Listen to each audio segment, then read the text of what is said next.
विश्वानि देव सवितर्दुरितानि पराशुभ यद्भद्रं तन्न आशुभ।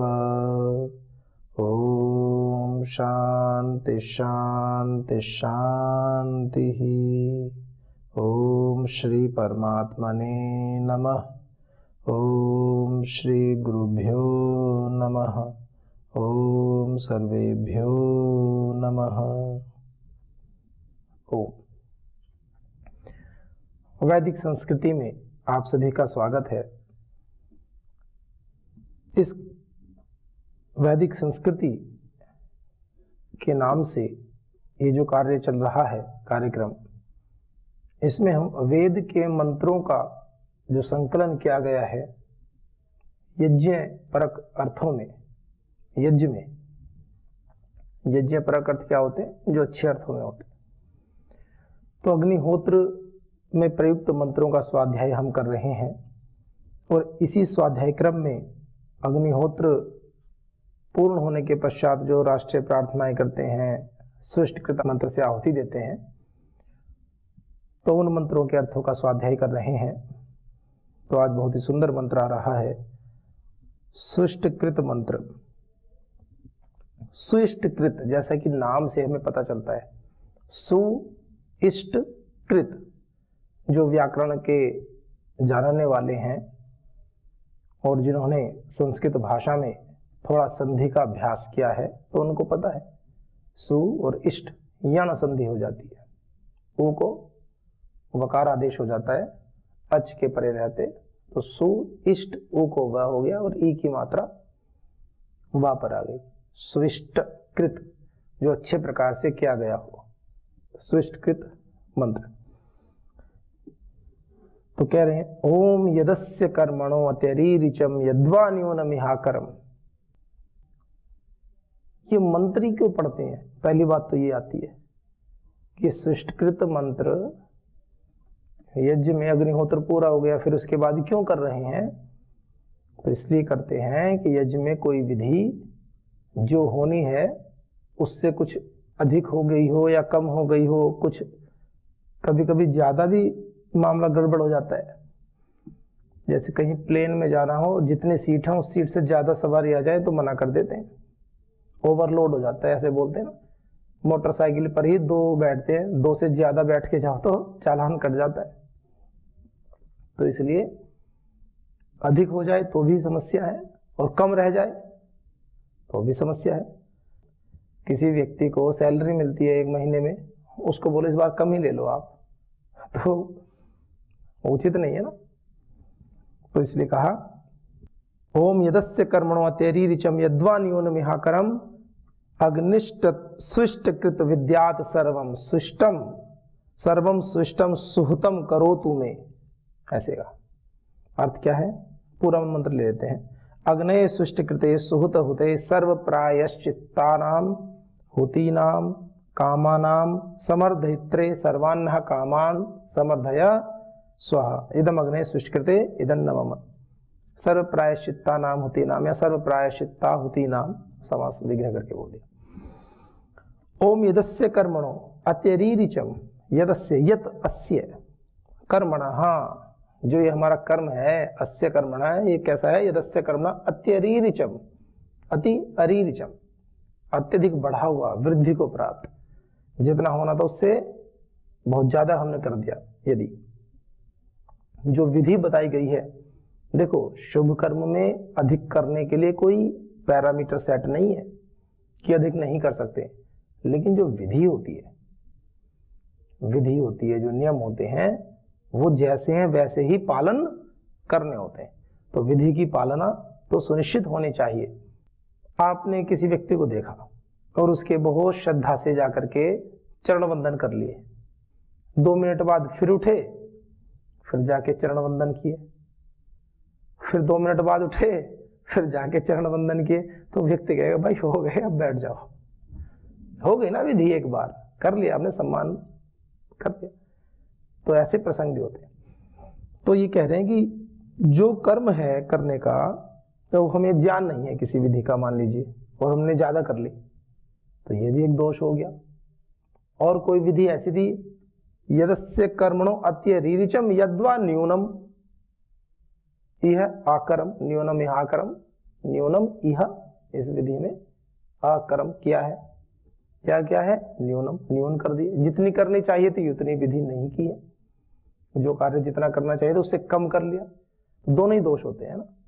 तो ये कह रहे हैं यदस्य कर्मणो अत्यरीरिचम यद्वा न्यूनम इह अकरम, न्यूनम इह आकरम, या ज्यादा किया या जिस कर्म को करना चाहिए था इस कर्म को या तो ज्यादा कर लिया या कम कर लिया इस यज्ञ में, तो उस यज्ञ में फिर क्या होगा, दोष आ गया ना, क्योंकि स्वर्ग कामो यजेत, यज्ञ की तो बड़ी महिमा है, विधि का अतिक्रमण नहीं होता है।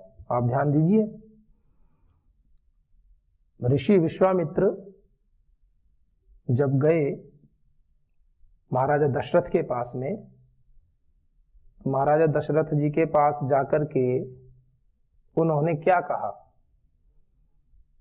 वो तो बड़े ब्रह्म ऋषि, बड़े सामर्थ्यशाली ऋषि थे, उन्होंने कहा कि कुछ दुष्ट आत्मा, कुछ राक्षस वो मुझे परेशान करते हैं, यज्ञ में विघ्न डालते हैं, बाधाएं उत्पन्न करते हैं, तो उनके विनाश के लिए, उनसे यज्ञ की रक्षा के लिए मैं चाहता हूं कि आप अपने दोनों पुत्रों को, राजकुमारों को, जो वर्तमान में अभी गुरु वशिष्ठ के आश्रम से विद्या पूर्ण करके आपके राज्य में आए हैं, उनको मेरे साथ भेज दो। तो क्या कहते हैं महाराजा दशरथ, वो कहते राजन मैं चलता हूं, ये छोटे बच्चे क्या जाने, मैं चलता हूं, समस्त असुरों का नाश कर दूंगा, आपका यज्ञ निर्विघ्न संभव हो जाएगा। तो वो कहते नहीं, आप रहने दो, बस हमें वो पूरी सेना राजा नहीं चाहिए, दो दे दो राजकुमारों को, क्योंकि वो तो परिचित है उनसे कि वो श्रेष्ठ हैं, बलवान हैं, गुरु वशिष्ठ हैं, ऋषि विश्वामित्र हैं, दोनों सन्यास, दोनों संत हैं, दोनों महान हैं। तो पता ही रहता है, जैसे आज कोई किसी गुरुकुल में कोई बहुत विद्वान छात्र पढ़ते हो तो पता ही रहता है, जो बड़े आचार्य होते हैं, पतंजलि विश्वविद्यालय में, पतंजलि संन्यासाश्रम में, पतंजलि गुरुकुलम में जो छात्र पढ़ रहे हैं, पूरे देश में नाम है, पता ही होता है। तो जब बात ऐसी आई, महाराजा दशरथ थोड़ा सा संकोच कर रहे थे कि राजकुमार राम और लक्ष्मण तो अभी पढ़कर ही आए हैं, अभी युद्ध का कोई ऐसा वास्तविक अनुभव नहीं है, ट्रेनिंग, प्रशिक्षण एक अलग विषय होता है और प्रैक्टिकल एक अलग विषय होता है। जैसे फौज में ट्रेनिंग अलग कराते हैं और जब युद्ध वास्तविक होता है वो एक अलग ही स्थिति होती है। तो यदि किसी तीसरे मोर्चे पर जाना हो कहीं, और एक नया युवा जो एकदम प्रशिक्षित है अच्छे से, और एक ऐसा व्यक्ति सैनिक जिसने कुछ युद्ध भी लड़े हैं, तो वरीयता यदि देनी होगी तो अनुभवी व्यक्ति को दी जाती है, जिसने युद्ध का, जिसको अनुभव है। समाज में भी कहीं कोई जॉब के लिए जाता है, कोई फ्रेशर जाता है, तो और एक अनुभवी व्यक्ति चला जाए उसी पोस्ट के लिए, तो कंपनियां अनुभवी को वरीयता देती हैं, क्योंकि नया आएगा, उसको सिखाएंगे, तब जाकर के वो कार्य करेगा, और उसी कार्य के लिए उनको सिखा सिखाया अनुभवी व्यक्ति मिल रहा है, तो उनको पुरुषार्थ कम करना पड़ेगा। ऐसी समाजीय धारणा होती है। तो महाराजा दशरथ कहने लगे कि भगवान आप उनको रहने दो, मैं ही चलता हूं साथ में। तो गुरु विश्वामित्र को थोड़ा सा लगा कि भाई हम कह रहे हैं राजन, आप हमारी बात क्यों नहीं मान रहे हो, ये तो गलत बात है। वो थोड़े से, जैसे ऋषि होते हैं, गुरुजन होते हैं, वो क्रोध थोड़ी करते हैं, कभी कभी मोह को दूर करने के लिए थोड़ा कठोर बोल देते हैं, जिससे कि सामने वाले का मोह, वो मोह करने लगे ना कि वो राजकुमार राम लक्ष्मण उनकी सामर्थ्य को नहीं पहचान रहे हैं, थोड़ा सा कठोर बोला। गुरु वशिष्ठ तो वहीं उपस्थित थे, उन्होंने कहा कि राजन आप क्या समझते हैं, क्या उन असुरों का संहार करने के लिए ऋषि विश्वामित्र कोई अक्षम व्यक्ति हैं क्या, तपस्वी व्यक्ति हैं? ये चाहे तो एक राक्षस भी ना आ पाए इनके आश्रम में, ये चाहे तो एक राक्षस भी ना आ पाए। ये तो बस आपके राजकुमारों को गौरव देने के लिए कि उन्होंने असुरों का संहार किया है, उनकी कीर्ति और ज्यादा बढ़े, इसलिए लेना चाहते हैं। और गुरु विश्वामित्र भी कहते हैं इस बात को, ऋषि विश्वामित्र कहते हैं कि राजन, जिस यज्ञ का मैं अनुष्ठान कर रहा हूं उस यज्ञ में क्रोध नहीं कर सकता मैं। ये बात विशेष है, ये बताना चाह रहा हूं। वो क्यों आते हैं? उन्होंने कहा जिस यज्ञ का मैं अनुष्ठान कर रहा हूं उस पूरे अनुष्ठान में मैं क्रोध नहीं कर सकता। वो ऐसा अनुष्ठान है, उसमें मैं अपने मन की वृत्तियों में उनको क्रोध में ला भी नहीं सकता, ऐसा कहा। क्योंकि भाई किसी से युद्ध करना, कुछ करना तो थोड़ा सा तो करना ही पड़ता है ना, पराक्रम, शौर्य, वीरता कुछ तो लानी पड़ेगी ना। तो उन्होंने कहा मैं अपनी स्थिति में वो स्थिति नहीं लाना चाहता, नहीं तो मेरा अनुष्ठान असफल हो जाएगा यदि मैंने क्रोध किया तो। अब देखो आप, चलो ये तो एक विषय है, लेकिन ऐसे भी अनुष्ठान हैं कि जो अनुष्ठान चल रहे हैं और वृत्तियों में भी यदि क्रोध आ गया तो अनुष्ठान कितने श्रेष्ठ अनुष्ठान होंगे जो हमारे ऋषि लोग करते थे। कितने श्रेष्ठ, किस स्तर पर अनुसंधान होते थे कि याजक के मन में उत्पन्न क्रोध के विचारों से भी अनुष्ठान सफल नहीं होगा। कितना सूक्ष्मता में जाकर कितनी गहरी अनुभूतियों के अनुष्ठान होते होंगे, आप चिंतन कीजिए इस बात का। आज तो यजमान यज्ञ कर रहे हैं, उस समय तो ठीक है, बाकी यज्ञ हो गया, उसके बाद दिन में कुछ भी करें, क्या फर्क पड़ता है। लेकिन वो जैसे अनुष्ठानों को करते हैं तो उन अनुष्ठानों पर फर्क पड़ता है। कितनी सूक्ष्मता में विचार किया होगा, कितनी सूक्ष्मता में वो गए होंगे कि इस वृत्ति से ये अनुष्ठान सफल नहीं हो सकता है। क्रोध की वृत्ति यदि यज्ञ के समय पूरे दिन में भी यदि वो क्रोध की वृत्ति आ गई तो अनुष्ठान में बाधा होगी।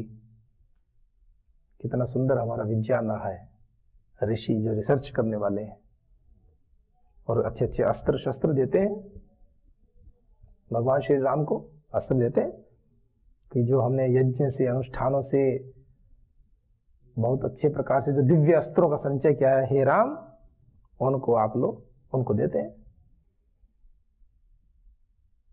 तो ये जो बात कही जा रही है तो क्या है, तो जो भी यज्ञ हम करते हैं तो उसमें कुछ न्यूनताएं, कुछ जो है विधि का अतिक्रमण हो जाता है कभी कभी। ये जो बात कह रहा हूं ना, यज्ञ कार्यों में विधि का अतिक्रमण होना, ये तो समझ में आ गई होगी ना बात। जैसे शॉप होती है, मार्केट में दुकानें होती हैं, अतिक्रमण कर लेते हैं ना, बढ़ा लेते हैं ना दुकान को आगे, और तो वो भी उचित नहीं है। तो विधि का अतिक्रमण, जब हम विधि की बात करते हैं तो विधि ज्यादा या कम कुछ नहीं होता, विधि तो विधि होती है ना। तो ये होता है, तो उसमें कुछ ना कुछ कमी हो जाती है, कुछ बढ़ जाती है, माने उसकी ठीक परिपालना जैसी करनी चाहिए वैसी नहीं हो पाई तो दोष आ गया। तो कह रहे हैं, तो उस दोष के निवारण के लिए परमात्मा से प्रार्थना करते हैं कि हे भगवान, जो कार्य बहुत अच्छे से हम करने वाले हैं उसमें यदि कुछ चूक हो गई हो तो क्षमा करो भगवान। इसलिए ये मंत्र बोलते हैं। तो यदस्य कर्मणो त्यरीरि च यद्वा न्यूनम यहा कर्म, तो क्या, अग्निष्टत स्विष्टकृत विद्यात सर्वम स्विष्टम सुहतम करो तुम्हें। अग्निष्टत, हे अग्निष्टत, अग्नि वाले, अग्नि स्वरूप जो परमात्मा है, अग्निष्टत, अग्नि तत्, ऐसे है ना, इष्टो न इष्टो संधि रहती है। तो कह रहे हैं हे सर्वज्ञ प्रभु, हे अग्नि स्वरूप प्रभु, स्विष्टकृत, अच्छे प्रकार से जो हमारे द्वारा किया गया जानो उसको, स्विष्टकृत विद्यात, हमने जो किया है हमारे भाव शुद्ध है भगवान, कहीं छोटी मोटी कमी भी रह गई तो आप उसको गलती मत मानो हमारी, उसको ऐसा मानो कि हमने तो अपनी तरफ से अच्छा ही किया, हमारी तरफ से स्विष्टकृत विद्यात, आप उसको अच्छा किया हुआ ही जानो, ऐसे कहा। सर्वम स्विष्टम, कि हमारे द्वारा जो सब कुछ किया गया है, सर्वम स्विष्टम, जो भी अच्छा किया गया, सुहृतम, जो भी आहुतियां आदि दी गई हैं, करो तुम्हें, मेरे द्वारा जो भी कार्य किया गया है वो भगवान उसको आप ये मानो मैंने अच्छा ही किया है अपनी तरफ से। तो इसलिए ये भी कहते हैं कि यज्ञ में भावनाएं भी पवित्र होनी चाहिए। ऐसे नहीं बैठे अनमने मन से, अरे ये तो नियम है, आना ही पड़ता है, क्या करें, ऐसे नहीं, अच्छी भावनाओं से, अपनी तरफ से कि हमने तो अपनी ओर से बहुत अच्छा किया है भगवान, इसको अच्छा ही जानो। और अग्नय स्विष्टकृते, ये किसके लिए? सुष्ट कृत्य, हम सभी का कल्याण करने वाले परमात्मा से प्रार्थना कर रहे हैं, उस अग्नि स्वरूप परमात्मा से प्रार्थना कर रहे हैं, ज्ञान स्वरूप प्रकाश स्वरूप परमात्मा से प्रार्थना कर रहे हैं। सुहुत होते, सुहुत अच्छे प्रकार से आहुति दी, सुहुत होते अच्छे प्रकार से जिसको होम किया गया है, जिस यज्ञ में किस लिए किया गया है? सर्व प्रायश्चित्ताहुति नाम कामा नाम, सर्व प्रायश्चित समस्त प्रायश्चित रूपी जो आहुति दी है प्रायश्चित करते हुए कि जो भी हमसे गलतियां हो गई या कुछ हो गया उसके लिए हम जो प्रायश्चित आहुतियां भी देते हैं, इस भाव से जो आहुतियां दी गई हैं परमात्मा सर्व प्रायश्चित्ताहुति नाम कामा नाम समर्धित्रे, उन समस्त प्रायश्चित आहुतियों को लेकर के आहुति द्वारा हमारी समस्त कामनाओं को पूर्ण करने वाला जो परमात्मा है, भगवान के विषय में कहा कि वो भी उसको स्वीकार कर लेते हैं। जब आप इस भाव से अपना 100% दे करके कोई कार्य करते हैं, फिर भी विधि में कोई छोटी मोटी ऊक चूक हो जाए तो कह रहे भगवान हमने जो आपको सर्व प्रायश्चित आहुतियां दी है, इनके द्वारा आप हमारी समस्त कामनाओं को पूर्ण करने वाले जो प्रभु हैं, तो कहा सर्व प्रायश्चित्ताहुति नाम कामा नाम समर्धित्रे, उनको संपन्न करने वाले परमात्मा एक स्वाहा, उनके लिए हम ये सब चीजें परमात्मा के लिए आहुति देते हैं। उस परमपिता परमात्मा जो अग्नि स्वरूप परमात्मा है, जो हमें सुष्टकृत अच्छे प्रकार से यज्ञ करके जिसके लिए हम करते हैं, अपने कामनाओं की पूर्ति के लिए करते हैं, उनके लिए हम देते हैं। और वो क्या करता है जब हम उसके लिए ऐसा करते हैं? तो परमात्मा सर्वान्न कामान समर्धया, सर्वान्न कामान, वो हमारी भी सब कामनाओं को भरपूरी करता है। सर्वान्न है कामान, सब कामनाओं को पूर्ण करने वाला परमात्मा, जो हमसे कुछ छोटी मोटी कमी भी हो गई है, हम उसको स्वीकार करते हुए भगवान के चरणों में अर्पित करते हैं कि प्रभु हम तो अपनी तरफ से अच्छा कर रहे हैं, तो वो फिर हमारी कामनाओं को भी पूर्ण करता है। देखो 2 बार विशेषण दिए, समस्त कामनाओं का पूर्ण करने हारा परमात्मा हमारी सभी कामनाओं को पूर्ण करता है। इसका मतलब संशय नहीं है, जब किसी बात को बार बार बल दिया जाता है तो उसका यह तात्पर्य होता है कि वह बात बिल्कुल सत्य है, उस पर विश्वास करना चाहिए। जैसे किसी को जाना है या आना है, तो एक बार आपने कहा भाई जाओ या चले जाओ, या बुलाना है कहेंगे आ जाओ, एक बार कहा, और जल्दी बुलाना हो तो आजा आजा, ऐसे जल्दी से आजा आजा, जल्दी आजा, जाओ जाओ जल्दी जाओ, तो जाओ जाओ, आओ आओ, ये वाक्य रिपीट नहीं करते हम। आओ आओ कोई कहे, एक बार तो कहते 2 बार क्यों कह रहे हैं? वहां दूसरी बार कहने का मतलब आओ तो है, आओ के साथ बात जुड़ गई जल्दी आओ, वहां 2 बार कहने में एक विशेष अर्थ जुड़ गया, जल्दी, शीघ्रता का। तो इसलिए ऐसे ही जब बार बार ये बात कहते हैं, बार बार सुनते हैं, तो ईश्वर के प्रति और हमारा प्रेम, हमारी निष्ठा, हम कृतज्ञ होते हैं उस परमात्मा के प्रति कि हे प्रभु, अब तो हमने अपनी जो भी सब कर्म जो करने थे, यज्ञ कर्म, अपनी इच्छा से और अपने सामर्थ्य अनुसार, विधि अनुसार हमने तो पूरे करने का पूर्ण प्रयास किया है। फिर भी आपने देखा होगा छोटे छोटे बच्चे कविता पाठ करते हैं, नाटकों में प्रस्तुतियां देते हैं, कार्यक्रम में भजन आदि गाते हैं, भाषण देते हैं, तो क्या बोलते हैं कि मेरा नाम अमुक है और मैं कक्षा 6वीं का छात्र हूं और मैं आप सभी के समक्ष यह कविता प्रस्तुत करना चाहता हूं, इसमें जो त्रुटियां हो उनको क्षमा करना, ऐसे बोलते हैं। ये क्या है? अभी तो शुरू ही नहीं की कहने, तो क्या है वो ये कहते जो त्रुटियां हो उसको क्षमा कर देना। और अपनी तरफ से तो वो पूरा ही प्रयास कर रहा है ना, अपनी तरफ से पूरा प्रयास करते हैं, उसके बाद भी कुछ त्रुटि रह जाए तो भगवान से प्रार्थना करते हैं कि उसको क्षमा करें भगवान। जी प्रश्न। जैसे हम हर रोज शाम को हवन करते हैं, और जैसे हमारा भजन होता है लास्ट में, और उसके बाद हम आर्य समाज के 10 नियम पढ़ते हैं, और आर्य समाज के 10 नियम पढ़ने के बाद जो ये लास्ट की लाइन है, ये सभी सन्यासी हम फिर बोल सकते हैं भाई हमसे कोई त्रुटि हुई हो, हमसे कोई भूल हुई हो तो हमें हे परमपिता परमात्मा हमें माफ़ कर देना, हमारे अंदर से तो भाव गलत नहीं था, कोई भी त्रुटि हुई तो इसको बोल सकते हैं। बाकी हम तो ये मंत्र करते हैं ना, सृष्टिकृत मंत्र यज्ञ में करते हैं, सृष्टिकृत मंत्र तो यज्ञ में बोलते ही है ना, वो इसीलिए तो बोल रहे हैं। उसके बाद भी आपको लगता है कि और ज्यादा बोलना है तो बोल लो, परमात्मा, ये तो कृतज्ञता का भाव है ना, उसमें सब बोले उसका कोई ऐसा नियम नहीं है। आपको लगता है आप बोलो, अपने मन में बोलो आराम से बैठ के, हे भगवान कोई हमसे फिर भी कोई त्रुटि हुई तो हमें क्षमा करें, ये तो बोल सकते हैं, इसमें कोई ऐसी हानि नहीं है।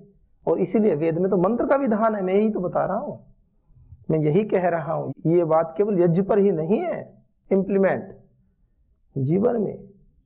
जैसे कोई सेवा कार्य होता है, कोई सेवा कार्य देते हैं, तो किसने सेवा कार्य दिया और हम पूरा पूरा ठीक से नहीं कर पा रहे हैं, पुरुषार्थ तो पूरा किया, फिर भी बड़ों ने कहा कि नहीं आप ठीक से नहीं कर पाए, तो उसमें क्या होता है, उसमें मन कभी कभी उदास हो जाता है कि देखो हमने तो 100% किया।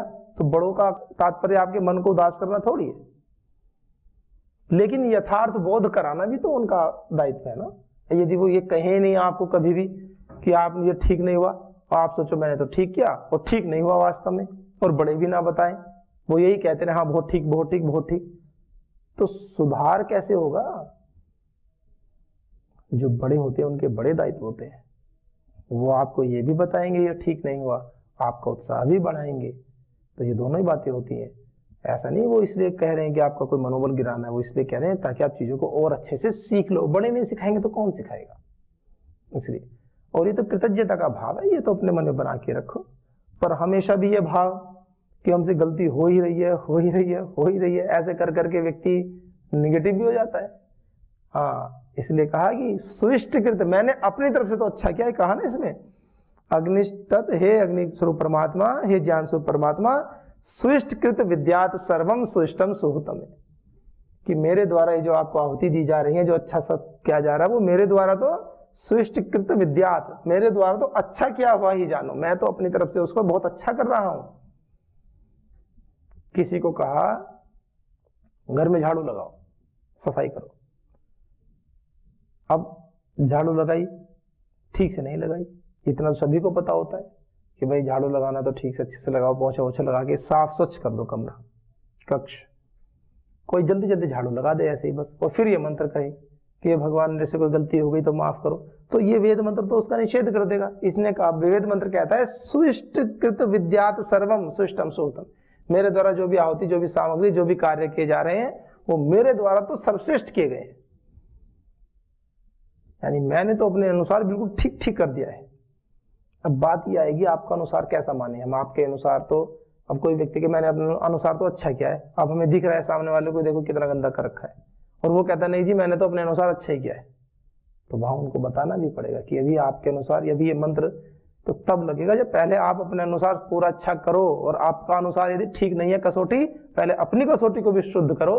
कि अच्छे का मतलब होता है पहले समस्त सारी धूल मिट्टी सब साफ करके, अच्छे से कचरा साफ करके, पोंछा लगा के एकदम चमका दो। जब बिल्कुल अच्छा हो जाए, फिर कहीं कोई कोने में कहीं कोई उंगली लगा के देख ले, कहीं गंदगी मिल जाए, तो कहो जी हमने तो पूरा प्रयास किया, कहीं गलती से रह गए, इसको भी कर देते हैं।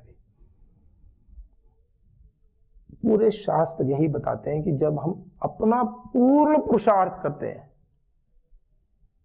तब प्रार्थनाएं सुनी जाती हैं। ये बात है, शास्त्रों का सार है। पुरुषार्थ पूर्वक प्रार्थनाएं स्वीकार होती हैं, बिना पुरुषार्थ के तो प्रार्थनाएं नहीं सुनी जाती। ये जीवन का नितांत सत्य है। पुरुषार्थ में यदि कमी रखेंगे तो प्रार्थनाएं वहां तक पहुंच ही नहीं पाएंगे। जैसे योग में है ना, आप सब तो पढ़ते भी है ना योग दर्शन, चित्त की 5 भूमियां बताई हैं, क्षिप्त, मौन, विक्षिप्त, निरुद्ध, एकाग्र और निरुद्ध। तो कहा कि क्षिप्त, मूढ़ और विक्षिप्त अवस्था तक भी योग में गति नहीं है। योग में तो गति तब है जब चित्त की स्थिति एकाग्र होनी शुरू हो जाए आपकी, तब योग में गति होगी आगे। तो इसलिए पहले तो हमें इन स्थितियों पर विजय पा करके चित्त की स्थिति को एकाग्र लाना है। परम श्रद्धेय श्री गुरुदेव क्या कहते हैं कि हमारा मन तो ऐसा, हम जहां लगाते हैं वहीं लग जाता, हटता ही नहीं है वहां से। ऐसी ये बातें कितनी गहरी हैं, कितनी गंभीर बातें हैं। उन्होंने अपने शरीर को साधा है, अपने अभ्यासों को साधा है। तो हमें ऐसे ऐसे शब्दों पर, एक एक शब्द पर विशेष ध्यान रखना चाहिए कि परम श्रद्धेय श्री गुरुदेव जो गुरुजन है, परम श्रद्धेय आचार्य श्री जो भी गुरु सत्ताएं हैं, जो हमें निर्देश देती है, उपदेश देती है, जो उनके लिए सहज है, हमें उनसे प्रेरणा लेनी चाहिए और अपने ऊपर उनको देखना चाहिए कि हम क्या, हम ऐसा कर रहे हैं, कहाँ हमसे चूक हो रही है। और उनका परिष्कार करना चाहिए उस स्थिति में आने के लिए। तो हम फिर जो प्रार्थनाएं करते हैं पूर्ण पुरुषार्थ करने के पश्चात गुरु आज्ञा में रहने के बाद हमारे द्वारा की गई समस्त प्रार्थनाएं फिर स्वीकार होती हैं, ये विषय। तो बहुत ही सुंदर मंत्र ये है कि हे प्रभु, आपकी आज्ञा के अनुसार किए जाने वाले इस यज्ञ में मैंने अपने अज्ञान से जो भी अप्रासंगिक कर्म थे, जो भी ऐसे कर्म थे जो नहीं करने चाहिए थे, छोटे मोटे, उनको या तो अधिक किया है या न्यून किया है या छूट गए। ऐसा भी होता है ना, जब कुछ कर्म करना था वो छूट गया गलती से, या छूट गए हैं, तो उस अधिकता या न्यूनता को आप तो सर्वज्ञ हैं प्रभु, आप तो जानते ही हैं सब, लेकिन मेरी अल्पज्ञता को ध्यान में रखते हुए कि मैं तो अल्पज्ञ हूं, मुझसे थोड़ी बहुत गलती हो भी गई है, उसे ही आप अच्छी प्रकार से किया गया जानो। जो भक्त होता है ना, जैसे भगवान को भोग लगाना है, तो वो अपने हृदय से भावों से, दो व्यक्ति थे पूजा के लिए जा रहे थे, जैसे कोई जाते हैं यात्राओं पे जाते हैं, कोई केदारनाथ जाते हैं, कोई कहीं जाते हैं। एक व्यक्ति भगवान शिव का रुद्राभिषेक करने के लिए, जल चढ़ाने के लिए गंगा जी से जल लेकर के जा रहा था कि मुझे भगवान का अभिषेक करना है, भगवान पर जल चढ़ाना है।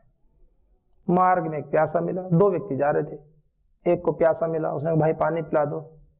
तो बहुत ऊंचाई पे चढ़ने के बाद में बस आने ही वाला था मंदिर, तो उसने कहा मैं नीचे से इतना जल लेके आ रहा हूं, तुझे क्यों पिलाऊं, भगवान के लिए ला रहा हूं, ले गया। दूसरा आया, उसने कहा मुझे पिला दो, तो एक क्षण के लिए तो रुका, उसने भी सोचा मंदिर तो सामने आ ही गया, अब जिसके लिए ला रहा था, जिस प्रयोजन के लिए, फिर भी उसने कहा कोई नहीं भाई आप पी लो, तो जल उसको पिला दिया। तो भगवान ही प्रकट हो गए, भगवान ही उसके वेश में आ गए। तो सेवा कार्यों में, अच्छे कार्यों में हमें सदैव तत्पर रहना चाहिए, मानव सेवा करते रहना चाहिए, कल्याण के कार्य करते रहना चाहिए। जो भी हमसे त्रुटियां होती हैं, जो भी कार्य हम करते हैं, उस सबको कृतज्ञ भाव से स्वीकार करके ईश्वर के अर्पण करें, अपने भावों को शुद्ध करें, जो गलतियां उनको सुधार करके आगे की ओर प्रवृत्त हों अच्छे कार्यों में। तो इन्हीं भावनाओं के साथ आज के अंक को विराम देते हैं। ओम शांति शांति शांति। ओम श्री परमात्मने नमः। ओम सर्वेभ्यो नमः। ओम।